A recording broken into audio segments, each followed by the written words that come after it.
এইখান থেকে শুরু হয়েছিল। ডাকাত কালী মাকে প্রণাম করে আশীর্বাদ নিয়ে শুরু করেছিলাম। আজকে জয়ী হয়েছি, আজকে আবার এসেছি, মায়ের আশীর্বাদ নিলাম, আগামী দিনে যেন ভালো কাজ করতে পারি। সিঙ্গুর একটা কিন্তু মুখ্যমন্ত্রী মমতা ব্যানার্জির কাছে একটা আবেগের নাম।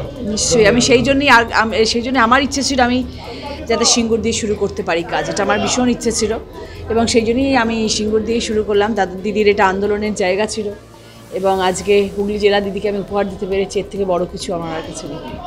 সিঙ্গুরের দই নিয়ে তো একটা মিমও হয়েছে, আজকেও বললেন, কি বলবেন? সিঙ্গুরের দই বিখ্যাত হয়েছিল, রাইস মিলের ধোঁয়া বিখ্যাত হয়েছিল, তাই জন্যই আজ রচনা বন্দ্যোপাধ্যায় জয়ী হয়েছে।